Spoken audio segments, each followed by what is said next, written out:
This is the Work Smart Hypnosis podcast, session number 426. Lenora, the Voice Lady Edwards, on managing the voices.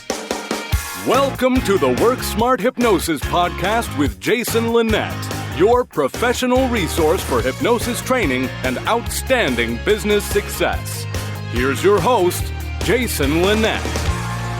Welcome back to the program. It's Jason Linett, and I've got to tell you, this is a conversation that came about because I was just recently up in the Chicago area at the Mid-America Hypnosis Conference, and I'm sitting in the room watching someone speak in real time in person that I'd mostly had interactions with online by the name of Lenora Edwards. She's out of Pennsylvania. And there's this moment where I was then picking up my phone and then sending a text message and sending an email. And I try not to be that person when someone else is speaking, though, to be fair, it was because I was directly inviting her to be on this program, and I wanted to fast track this episode and get it out to all of you. It is a phenomenal conversation where we're going to talk through the themes of how often it is that singular moment where we reach a specific turning point, and in our lives, we just simply cannot go back to the old way of living. We also very heavily approach the story as to how much of our own personal story do we actually bring into the journey of our businesses? How much of ourselves do we reveal and share along the way? And it's Lenora's very unique background from communications and being a speech pathologist, then getting involved with coaching and personal development and hypnosis and NLP, and then specifically getting involved with a process referred to as holographic memory resolution. And the approach to how so much of our perception of the world is, yes, based upon language, but also then the breaking down of language into the individual building blocks.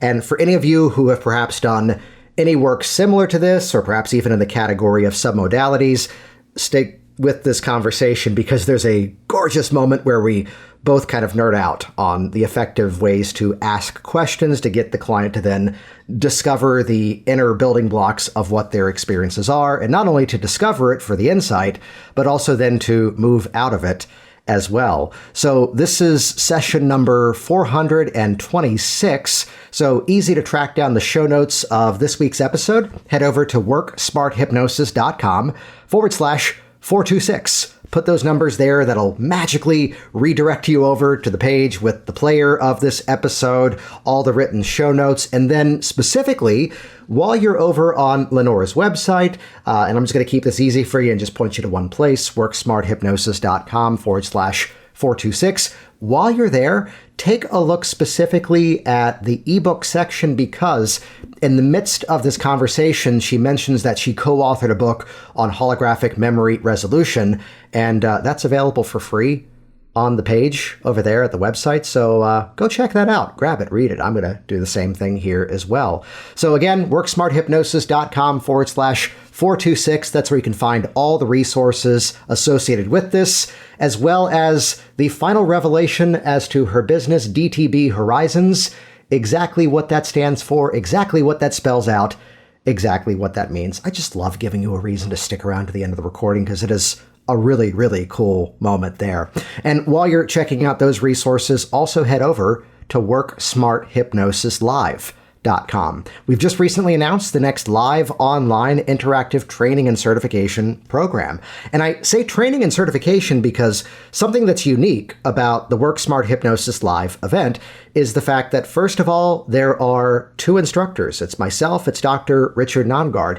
And as much as we may be BFFs, we don't agree on a lot of things. And that does introduce some entertaining moments throughout class time, though really the reason why we do this event together is helping you to create greater confidence and flexibility in the work that you do. And that's also part of the reason why that classically half of the attendees of this event are brand new to hypnosis, and this might be the first official training that you're doing. Meanwhile, the other half are people who are listening into this who already are trained, perhaps are already working and seeing clients professionally. And perhaps it's my style of conversational hypnosis and conversational influence, as well as hypnotic phenomenon, so that the client can feel the change taking place. Dr. Richard Nongard with his approach to specifically evidence-based methods and taking the last 30 or 40 years of research and bringing it into a modern-day approach to hypnosis, rather than only continuing to model the way that things were done 60, 70 years ago.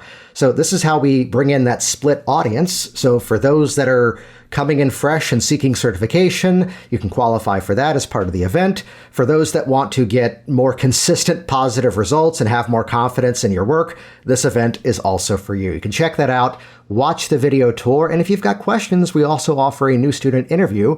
Check out all the details over at WorkSmartHypnosisLive.com. And with that, here we go. This is session number 426. I told her during the conversation we wouldn't use the full title, and then I insisted, yes, we will. Here we go. This is Lenora, the Voice Lady Edwards, on managing the voices. My first introduction into self-help and hypnosis. I would say my first introduction into self-help would be the movie The Secret, which I lovingly refer to as the infomercial to personal development. They had so many great things in there, and there was so much information, but ultimately I had no idea what they were talking about. And it came across as, if you wish for it, it'll happen, or if you believe in it. And to some extent, that is true, but that's not quite how it worked out for me. Well, then, looking at it from the angle of now, and we tend to bounce around in this conversation, how would you kind of define what was missing, or let's say what the next step of that was? I would say what was missing is you don't know what you don't know. So that was the very, very tip of the iceberg.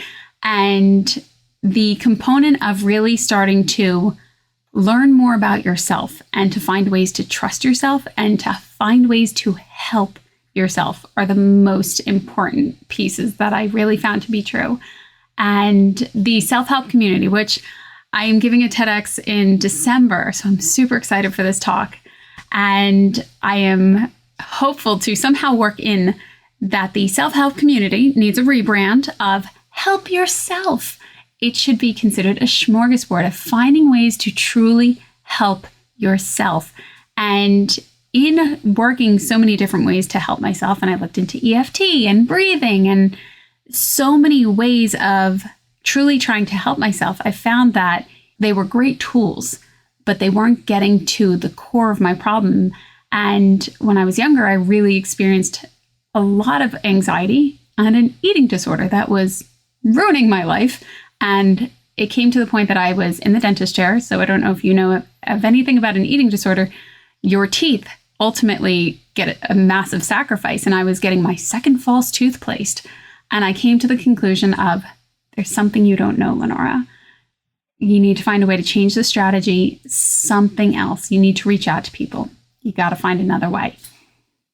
From there, I love self-paced programs, but what I found to be of greatest help to me was reaching out to professionals, reaching out to experts who really understood the subconscious, who were truly able to help me help myself. And I don't know about you, I love YouTube. I call it YouTube University. There's so many fantastic things on there.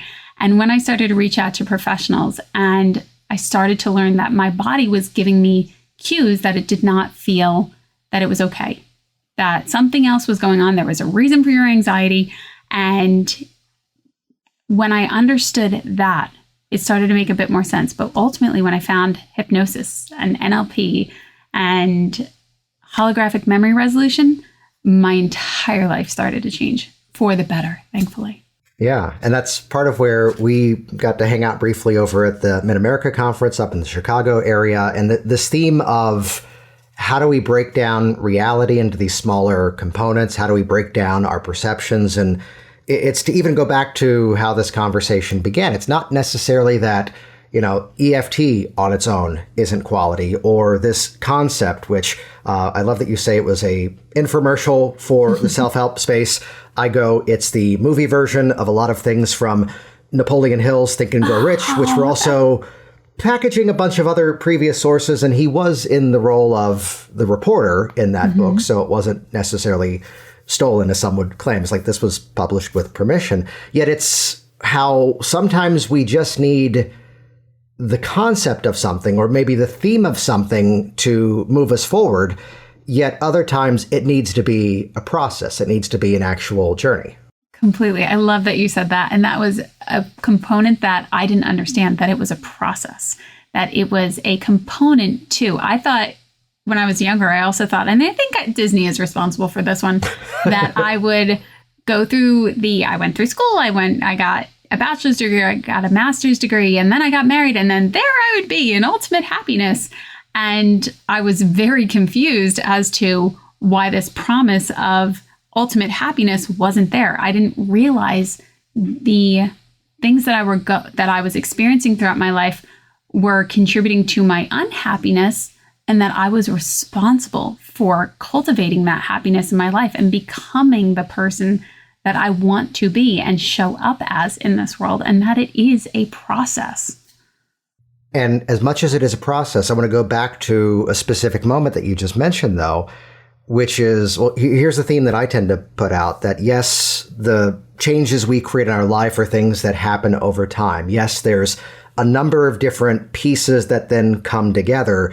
Yet when you look at it, sometimes we can see that this major life change happened in an instant. Mm-hmm. And like you mentioned, that experience of getting the tooth replaced being this turning point. And I'd be curious to ask you from the perception of the work that you've even done with your clients, if there's a story that comes to mind of, here's this moment where, yes, it may have been over the course of multiple sessions or multiple techniques, yet that ability to pinpoint, here's the exact moment where everything shifted and could not go back to the old way. Yeah. Oh, I love that. That could not go back to the old way. And especially when we learn so much, the more you learn, you can't go back. Once you learn it, you learn it. When I say learn it, when it makes sense to you and you get that aha, and we can hear things 200, 300 times, but that 301st time that you heard it, it made a massive difference because you know more. And that information wouldn't have made sense had you not gone through a process, had you not gone through things over time. And that, when I really understood that it is a process, when I approach things, say I'm coming up to something that in my life is making me feel uncomfortable, or it's going to push my limits of what I know to be true about myself, and it's going to push me out of my comfort zone, that it's okay. That is part of the process, and that you can actually get excited. Yes, it can be really terrifying, but you can get excited about it. When I was speaking at the conference, going up to it, I was excited, but then there were also pieces of me going, well, what about this? What if this happens? What if that happens? And all these voices going off that said, what if, what if, what if? Understanding that that's part of the process, and that's cultivating you and helping you move forward, ultimately coming together to a new level of you. You just did that thing, by the way, where I'm over here taking notes on my phone because I've learned that my keyboard makes noises and my editors got on me about that. Yet you then answered it as soon as I put it out there. So let's just pretend and go back to it. You had said something, though, about the perception I was hearing is that sometimes, yes, it is a journey, and not that you use this language, but the change sometimes can be perceived as this thing that's going to be hard. I'll make the short version of the story. It's this moment where a weight loss client of mine had this odd experience where a family member said, "You look great. I know how hard it is to lose weight. Congratulations." And he couldn't figure out why this compliment was bothering him. And it's his wife going, "Just take the compliment, go to bed, you're fine." And it was this revelation. He goes, "The biggest change was that in the 6 months it took me to lose this weight, I never once labeled it as being hard." Oh, that's the change. But then what you said was great there about it can be terrorizing. It can also be exciting. Mm-hmm. What are your thoughts on how, we look at even just the structure of the feeling and how we approach it from that angle within change? And I'm so glad that you asked that, because there are so many voices in our head, and ultimately it's our voice, but sometimes they take on different parts of us or other pieces of recall that we experienced. And it might be your mother's voice or your father's voice. We have these voices that are a part of us. And when they're a part of us and we're hearing them, it's important to understand that they're voices and that we can actually start to play with those voices. And if something is coming up as this is really hard, and I feel it feels so hard because it's in my body. So I'm literally experiencing a weight, a heaviness, a pull down of a sluggish feeling, whatever is coming up for me. I get to have, and this is what I teach my clients, to notice that feeling and put it out in front of me and say, okay, this is hard. I'm going to look at this. This is what hard looks like. And this is a version of myself that is experiencing this. What do they want to tell me? And they may tell me, I don't want to do this. I'm really uncomfortable. This is really scary for me.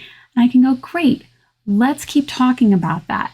And as I literally talk to that younger self or that energy that is feeling that it's hard, I start to reframe it.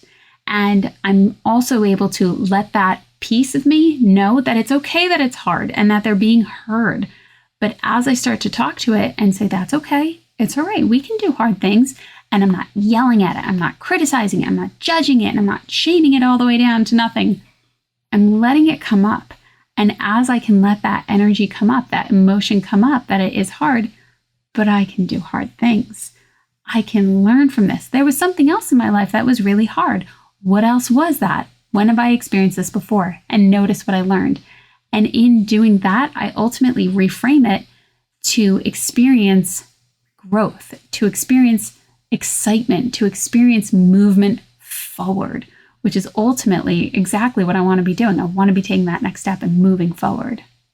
And so much of it too really becomes that perception of it, that label on it, that how one person labels one thing could become every reason why it's easy, how someone else labels the same situation could become every reason why it's difficult. And I do want to do something I've never done here before in 400 plus episodes of this program, which is that behind the scenes, there's like a quick, form that I send people to have them fill out in advance, because it used to be a battle to go, we're releasing tomorrow, I need a photo. And now you can't schedule until you've sent it. Thank you, by the way. Yet one of them is, quote, this is my prompt, we often will brainstorm the title of the podcast episode after the recording, though feel free to make a suggestion below.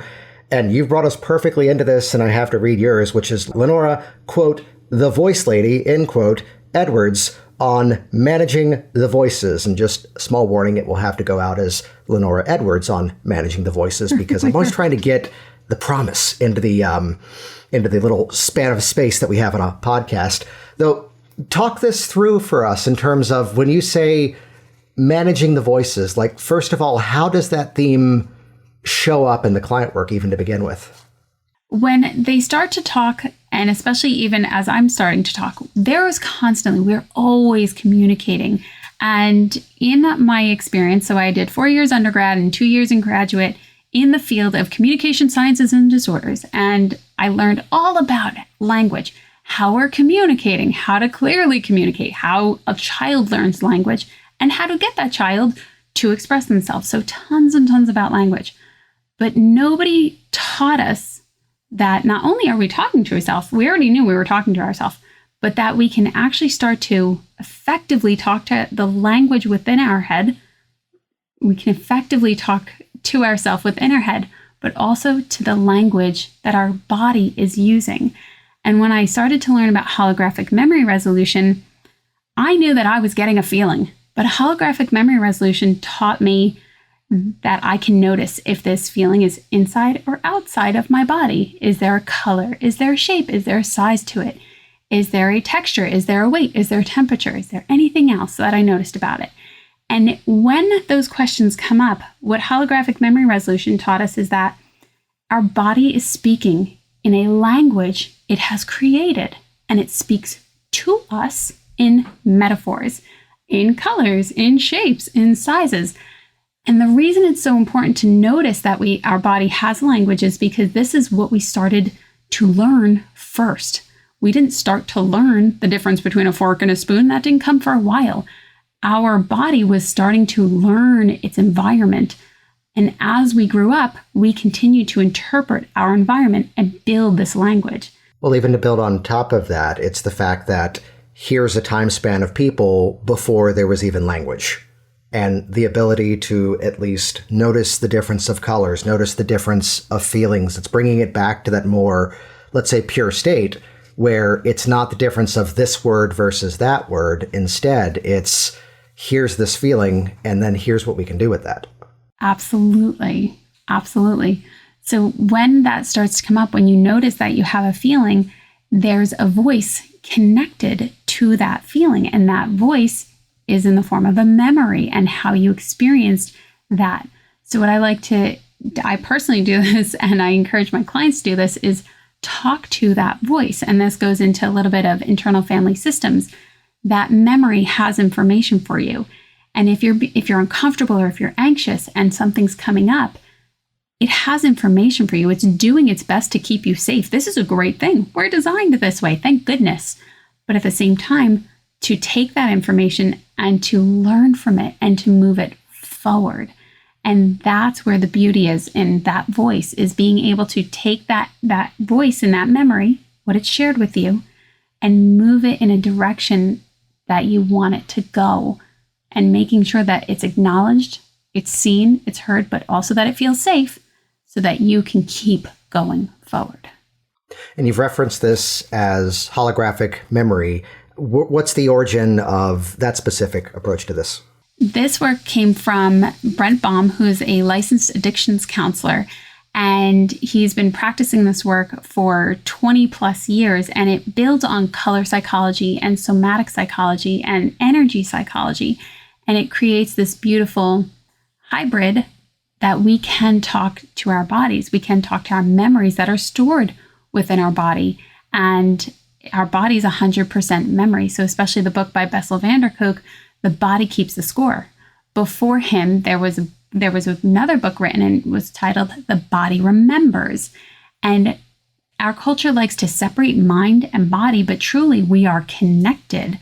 And the thoughts that we're thinking, the voices that we're hearing, are coming through and showing up in our body. So for example, if you remember maybe when you were younger and you were really looking forward to something and you were so excited, you can feel that excitement. And you would say that excitement feels like such and such within your body. The way you coded excitement is different the way than I coded excitement. And we describe how we code it through the words that we're using. And you get to control that. You can say, okay, I feel that excitement. This is inside my heart and it's a little tingly. And now I get to take that out and I get to expand it and move it through me. And as you move it through your body, you get to even move it further out of your body and expand it in the room. And then you start to play with this energy, but also this memory and this voice that ultimately comes from you. And this is the part where I ask your permission in advance if it's okay if we nerd out for a couple of minutes on some specific themes and communication inside of this. 1,000,000,000 times yes. Awesome. Okay. So we're talking into a category which I'm always looking and pointing out that everything kind of, my bigger picture perspective of the world, just to get lofty for a moment, is everybody kind of agrees and basically has the same values. We just have different ways that we arrived at those values, and that's the thing that we argue about the most. Oh, but yeah. At the end of the day, we kind of agree on things. And it's what I'm about, and I give you that as a disclaimer, because even as I reference out of the NLP model submodalities, I'm always then to also point out, well, NLP was a modeling exercise that then left behind a trail of methods, one category of which is submodalities. And specific to that style of work, I'm sure similar to the holographic, am I saying the words right? Holographic memory reconsolidation. Resolution, thank you. So in that approach, there's some overlap from one to the other and things that may be similar. The place that I often see the practitioner getting stuck on, and even at just giving this example, it may give us some of the quick answers here, would be that the new student of something of that nature would often ask the question, are there any colors? And then we get the answer, no. And instead, well, quality of the answer we get is directly proportionate to the quality of the questions we ask. What I would share is that, okay, well, as you're aware of the sound of this specific voice that you're becoming aware of, start to notice the colors, what colors are present. And we're kind of pacing and leading what we've already achieved. From doing this work, I'd be curious to just get into the specific semantics that if you've run into some of these scenarios where someone doesn't find something, perhaps at the beginning, and what you've done around some of those moments. With holographic memory resolution, and I go into this a bit more in the book that I co-authored with Brent Baum recently, and I'm so excited about that. And It's a free ebook on my website. And when that happens, and language is so important, this is where I pull from my speech pathology background, is there a color, shape, or size?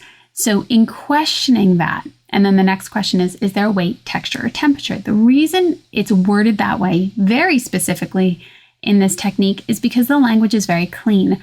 This is a very client-centered, body-centered approach. And what we're doing is we're tuning into what the body has to share with us.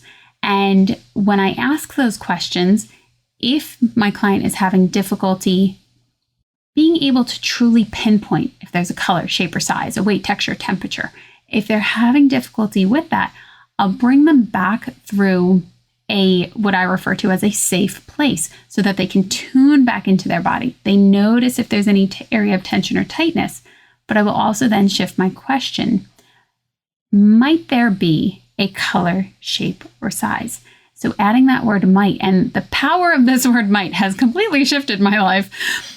I use it so frequently because you're questioning them, but you're also offering what might that be, or might there be a color, first impression, and pulling on NLP and hypnosis very carefully with the wording to encourage them or invite them to share with me what color, shape, or size, or even tune in if there's a color, shape, or size. And if so, what might that be? And telling them, go with your first impression. You may have the urge to edit it. It may sound like a quiet voice. You may question yourself a little bit, but those are all the characteristics that we're looking for. And being able to let them know that they can trust themselves and that they can trust their body to share with the information that they need is truly where we get to empower the client and empower the body to move forward. Yeah, and I love that little bit of an insight there, because sometimes it does come down to those very specific changes, and even just simply giving a list and looking at the first one you shared there of color, shape, or size. There's a moment I do just in a standard hypnosis pre-talk, which is, hey, there's some parts of this that, depending on the methods we're using, you may feel this heaviness, like you're deeply relaxing into that chair. It may feel like a light and floating sensation, as if you're almost out of your own body. And then sometimes, this one's my favorite, you might discover this absolutely miraculous feeling that it just feels like you're sitting there listening to me talk to you. Aww. There's not one specific feeling. And again, because of the variety of methods we're going to use, sometimes it's a blend of all three. And now, the anecdote is when you say that and you see them then slowly begin to drop down into their chair, then elevate up, and then find the center point. It's like, oh, I'm not working hard today. But it's the power of really what it illustrates from the way that you phrased it there is not necessarily going after the binary result. And I think that's where a lot of people find challenges with anything of this nature, where it's easy for someone to then default back to, well, let's explore this one. Have you run into the scenario where someone claims that they're just not visual and there's no images attached to it? Absolutely. Absolutely. And I also think... what is Lenora's official opinion on that? Especially the way that you shared how you share with your client during the pre-talk. Being able to share that, at least to me, demonstrates a skilled practitioner. You're able to share with them what they're to expect and what it might feel like. And in doing so, you're not walking them forward and doing the work for them. You're holding their hand and you're walking with them. And to be able to share what it may feel like goes to even show further, you've done the work yourself. You know what you're talking about. And you're also helping them tune into their body and tune into these other things that we were not taught naturally to trust in ourselves or to even talk about. And I had one teacher share, we spend so much time in our head that we often don't realize that our breathing is shallow, that we have poor posture because we are running a mile a minute in our head and often over-caffeinated and running way too fast, that you have to remind yourself, oh, right, I have a body. oh, I need to come down into my body. And a lot of the time people come down into their body through food because they are so disconnected to their body. So as I'm with the client and sharing with them, if they tell me they're not visual, beforehand, especially in the consultation, that I have them fill out a background so I know what they're experiencing, how they best practice. I know my techniques, but I also want to learn from them what is best for them so that I know which approach may be the best suited for them. When they share with me that they're not visual, I'll dig a little deeper to make sure. Can you picture this? What happens when I say, tell me about a blue bird? And are they able to pull that visual up? And oftentimes they are able to pull that visual up. And then how I can navigate the language from there, I will do my best to continue to encourage them to just share. Because there are plenty of people that I talk with, and they will only tell me a color, that there isn't a shape, and that there isn't a weight, and that there isn't a texture. The only icon that they can anchor to is one visual. And from there, they don't have to tell me anything else. They just simply have to say yes or no, because it's also non-disclosure based. They're welcome to step into the memory and tell me more about it, or into the picture they have in their head, whatever the case may be, if they are visualizing, or if they're just noticing it in their body, and simply follow the directions from there. Is this feeling better? Is this feeling worse? Because a lot of the time people don't want to go into or necessarily share a great deal. And that's perfectly fine. We can still help with the techniques that we have. There's also an aspect of this that I'm just curious to hear, that the background as the speech pathologist, the background from communications, what specific skill set do you say came from that really informs this approach to the work that you're now doing? Oh, that's a phenomenal question. From being able to understand language, but also, and when I was much younger, I learned a lot of foundational skills. And as I started to go throughout the field and being in the career that I was, and also navigating through the environments, one of the biggest things I learned was rapport is key. And having that person, especially when I'm working with clients, being able to communicate effectively with them so that they understand that they're not being judged. Now, if I was in the workplace and in whether it is in the NICU or the AICU or in a skilled nursing facility or in a school, being able to hold my posture, that I am approachable, but also that I am kind when people start to talk with me.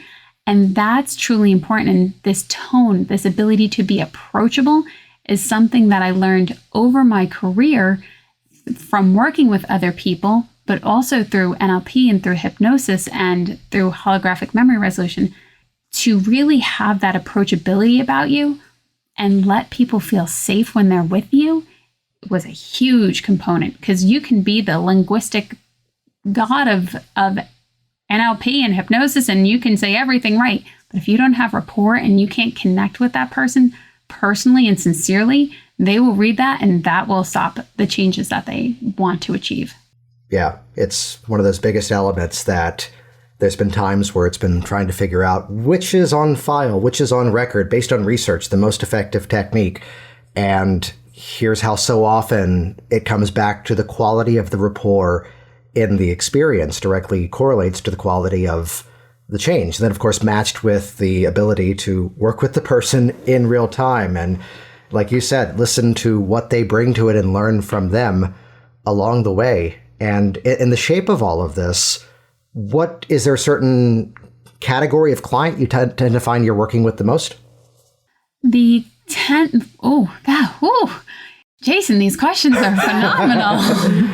You do something like 430 or so times, you kind of get slightly better at it. Don't listen to the first 15 episodes. We can leave it at that. They are spectacular. They're all part of the learning process. The clients that I work with do vary, but ultimately I find the common key is that, sometimes I work with older gentlemen and they're sharing with me that they hate their job.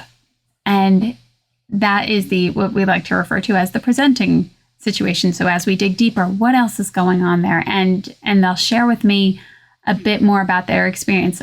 Sometimes it is emotional eating and difficulty eating, which is great, and I will always welcome those. Sometimes it's also people who are terrified of speaking in public.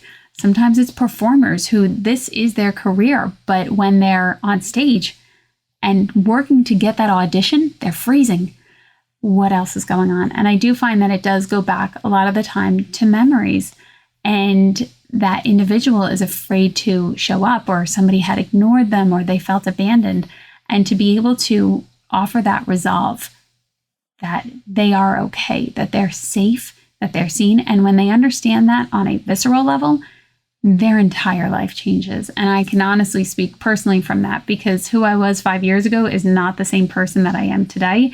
And A, thank goodness for that. But B, I was paralyzed in fear, and I could not get out of my own way, even though I did my absolute best to get out of my own way. Yeah. That's amazing. And thank you for sharing that part of the story, too, in terms of what those turning points were for you along the journey of that.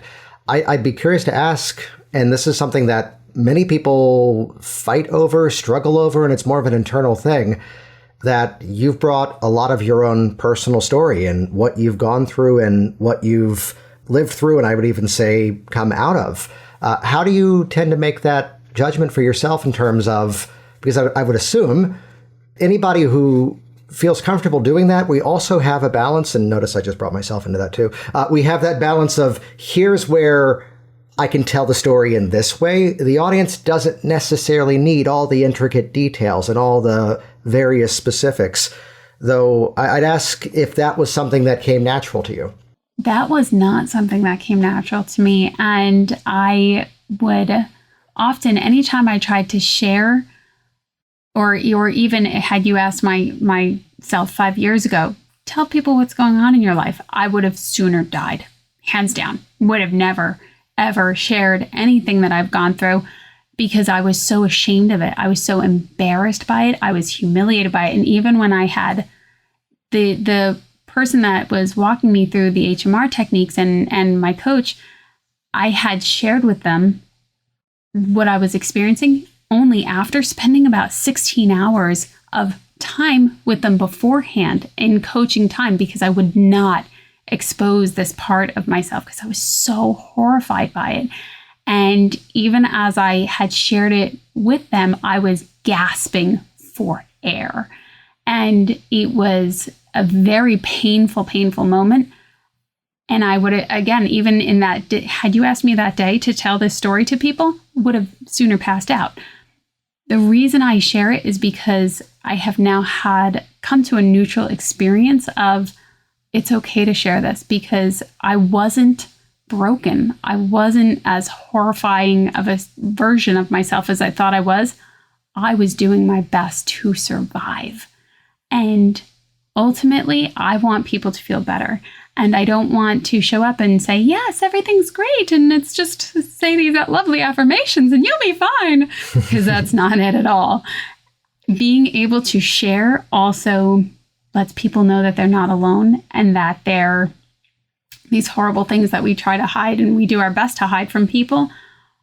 You can still share them in a way that you can show up for yourself with integrity and say, yeah, that happened, and I'm okay. I showed up. I got better. I was able to stand up for myself and help myself. And I don't go into gory details because I do take into account that people probably don't want to hear about it. But also I do hold that respect, because I know for some people who are very close to me, it's difficult for them to hear that I was in so much pain and that I would not share it with them because I experienced that much shame. And I just showed up for a smile for over 10 years and hid it from everybody. I hid it so beautifully well that people closest to me are like, really? And they'll hear recordings and they'll hear me share this with people, and they had no idea. So I do my best to share authentically, but also to be respectful to myself and to my loved ones, because I don't want them thinking that they did anything wrong. And it wasn't they did anything wrong. Nobody was. It's simply how my nervous system needed to cope. Yeah. That's amazing. Thank you for sharing that. Thank you. Was there, just to go back to turning point, is there a specific occurrence, a specific moment where it kind of opened up to go, no, either I can, or let me go into listing pattern as we've already done here multiple times over expertly. Was it, here's the, I should share this, I must share this, or something else to that, to finally make that pivot and go, okay, I can talk about this? That has taken a couple of years to be able to share over time. And the stronger I emotionally got, the stronger I mentally got and spiritually got, it was, okay, share this part. It's okay. It's okay. And also reminding myself that when I share, I, for the longest time, had somebody in my head shaming the bananas out of me. Language, please. Language. Okay. Sorry, go on. That's why I chose bananas. For the longest time, I had somebody or versions of myself shaming myself and putting myself down. And because of the work that I did, the inside work, those voices have diminished and they've gone away because I was able to reframe and to continue to nurture myself and help myself get to where I wanted to be so that I could show up sincerely and truly and say, this happened and I'm okay.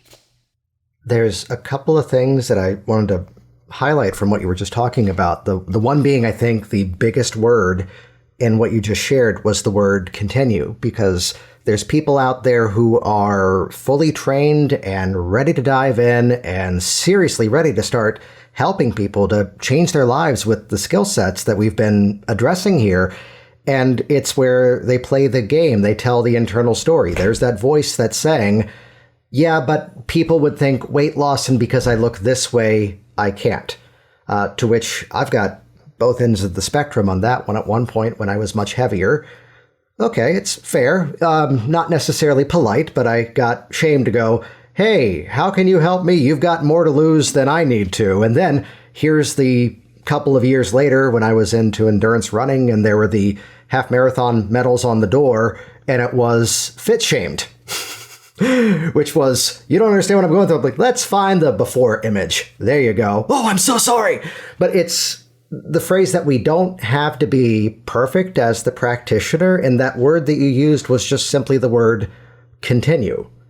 That it doesn't have to be this before and after. Here's the journey. And I'm sure this same question another several years from now will get a very different answer. You know, the easiest reference that I give to this is that in some of the business training content that I put out, it's that I talk about how over time our values can change, our targets for our goals can change. And it's where this is said publicly, being one of the first people in my family to be responsible with money. And it was important to me that we didn't have to have my parents worry about how they lived in their retirement. Now, did that need to reveal exactly what that meant or define, helping them retire and move down here? It's clear that they're not in the same house as us, but we don't need to get into the details as to who's on the loan, who's on the deed, and all of that here. What I'd amplify on top of this, too, would be that, yes, this is from the business perspective that we, I'm on your website right now. By the way, I'm just nerding out and going, ooh, Optimized Press, that looks familiar. I know the platform, it's really good. Yet it's where we can look at something and see, here's all the testimonials. And at the same time, though, looking at some of these, that was that opportunity for the client to do the same thing that you've just done, which is to further ratify that story of success, that journey of continued improvement. And it's not just for the sake of, yay, I've got this really great quote to stick on my website now and inspire more people to book with me, which, yes, it is in some part. But at the same time, too, it's that opportunity for that person to put a button on the story, put a turning point at the end of that, which it might just be the cliffhanger for the next bigger journey that they're on. Yet it's replacing, well, to use the language of this episode, it's replacing that old voice, that old narrative with now something new. And every time it gets reiterated, well, we call that compounding in hypnosis, and it's becoming the stronger story, and it's further amplifying that change that has been made. Very much so. And we're always telling ourselves stories, and these voices are sharing these stories with us on the continuum. And being able to notice them and also allow yourself to, I'm going to look at this, especially when it comes to money and physicality. People making comments about your body is incredibly painful both ways. And ultimately, who are they to decide? But when we have that internal ability to stand there and say, yeah, I'm good. I understand that you're not good. Okay, but I'm good here. And people are constantly putting these judgments on us and sharing their judgments. And it's important to be able to learn, at least I feel that I've learned over time, how to acknowledge something and not take it. So I look at it as a buffet. If somebody is sharing a grilled cheese with me, oh, you look such and such. Okay, they're offering me that food. I'm not in the mood for that. So I'm going to say, okay, thank you, but no thank you. Ultimately, reframing it and putting it back on them. And especially when it comes to money, because people are have no problem making comments about how much they want more money and how much they disdain people that have money. And it goes back and forth, and being able to say, you know what, that's what they're offering. I'm okay not eating that right now. And moving your plate along to somewhere else that you would like to enjoy. And it's truly an art to be, and I think of Jim Rohn so often, every day stand guard at the doorway of your mind, because when we participate in those conversations, you let that guard let that information in. And do I feel that it's important to, how am I going to manage this now that I'm involved in this conversation? I mean, I'd also add to that the fact that all communication is going to be influential in some direction. And I just think of one occurrence, and it played out really well after this moment, surprisingly, which was that I had told a story of my own. And it was the story from the weight loss. And roughly 30, 40 people in the room, to give a rough percentage that I'm making up right now, which is pretty darn close, like 98% of people afterwards like, oh, I never knew that. Wow, that's amazing. You did that. Wow. And then they're asking the details about the second part of the story. And one person came up after, and the dialogue was, I can't believe you ever let yourself get to that level. Wow. And I had to go, and I just did the international sign for the timeout to go, could I just pause this chat for a quick moment and just ask a question? Isn't it interesting that of the 40 or so people here, all of them who came up to me focused on the 90% of the story, which was what I did as a result of that. And only one person, good to meet you, by the way, I'm Jason. Only one person came over and focused the story on the part that is scripted the way that I tell it, because again, I'm shining the spotlight of the parts of the story that I know not just are what are important to me or important to the context, but also the things that rise above even my story and become a universal experience for everyone else, even if that wasn't their specific issue. So I can tell you that the entry to that story is 2 paragraphs, and the rest of the story is 3 pages. Mm-hmm. Isn't it interesting that that's the part you focused on? And then it was this polite pause, and I don't intend it to go, haha, clever, but they go, apparently I need to be your client. Okay, good. I'd ask you this question just because it came up in this chat around it. What are you typically doing these days to bring clients into your world? What's working for you in terms of having people discover you and then come in to work with you? I love that question. Lots of different things are working. And I also believe in timing, very, very much timing.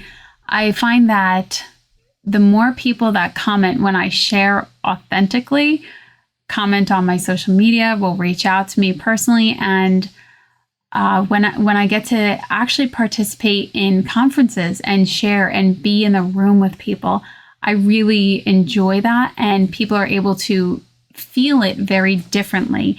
And I understand why I have coaches also telling me share vulnerably on social media, because you do want people to know that you, at least for me, I want people to know that I didn't just wake up and be like, this is what I'm going to do today.